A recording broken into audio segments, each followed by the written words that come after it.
Hello, class. This lecture we will discuss Jesus as the Son of Man. And so we continue looking at the Christology of the Johannine writings.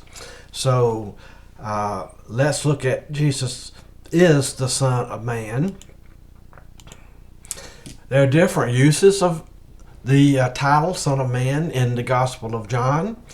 The title is used in some cases as an alternative for the first person, such as in John 6:27.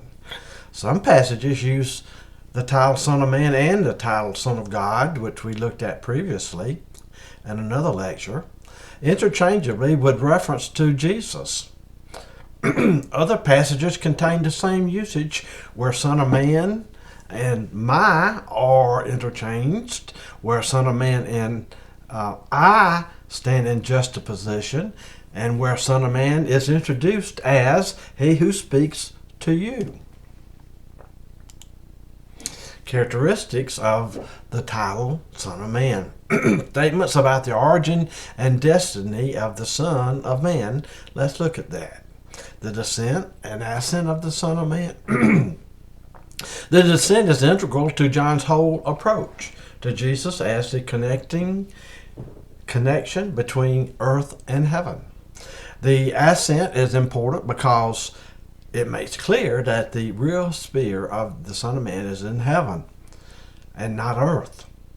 And then so we also see other statements such as the preexistence of the Son of Man. Such a Son of Man must be more than a man if he was pre-existent. The significance of the title cannot be restricted then to his humanity. Another statement is that we can see the glorification of the Son of Man. He begins on earth but continues beyond.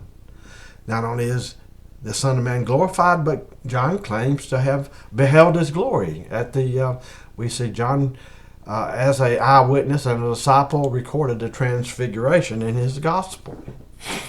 So now we turn to the next slide and we see statements about the authority of the Son of Man. John, in his gospel, chapter 6, verse 27, implies that there is no difference in authority between the Son of Man and God himself. He is God. Son of Man is the second person of the Trinity. John emphasizes the intimate connection between the mission of the Son of Man and the will and plan of the Father. John 8:28. The Son of Man bestows eternal life on believers. John 3:14, 15, and John 6:27. Let's read John 3:14 and 15.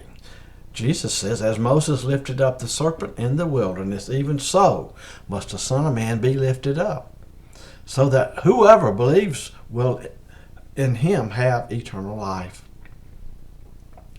And then we see the benefits of the mission of the Son of Man are spiritual and require a spiritual authority to bestow them. It is precisely because Jesus is the Son of Man that he has been given authority to execute judgment. So this title is a messianic title. Both Son of Man and Son of God are messianic titles that Jesus holds. Here we see statements predicting a lifting up of the Son of Man. The uplifting referred to the raising of Jesus on the cross in John 12:33. Let's read it. 32 and 33. Jesus said, if I am lifted up from the earth, will draw all men to myself. But John says he was saying this to indicate the kind of death by which he was to die. The idea of the Greek word opsao, which is translated lift up, is ambivalent.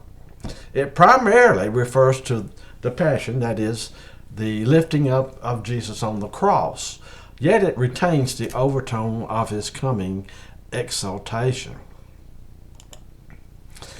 Now we come to the summary of the Johannine Son of Man teaching It accords completely with the presentation in the synoptic gospels, that is, Matthew, Mark, and Luke. They all are in accord with each other with John's gospel. It presents both heavenly and earthly aspects of the Son of Man. All John's passages refer to Jesus and not another. It is in harmony with other expressions of Christology in the Gospel of John. And here, this last slide, you see the source of the content of these slides in this lecture. It came from Donald Guthrie's work, New Testament Theology, pages 282 and 90.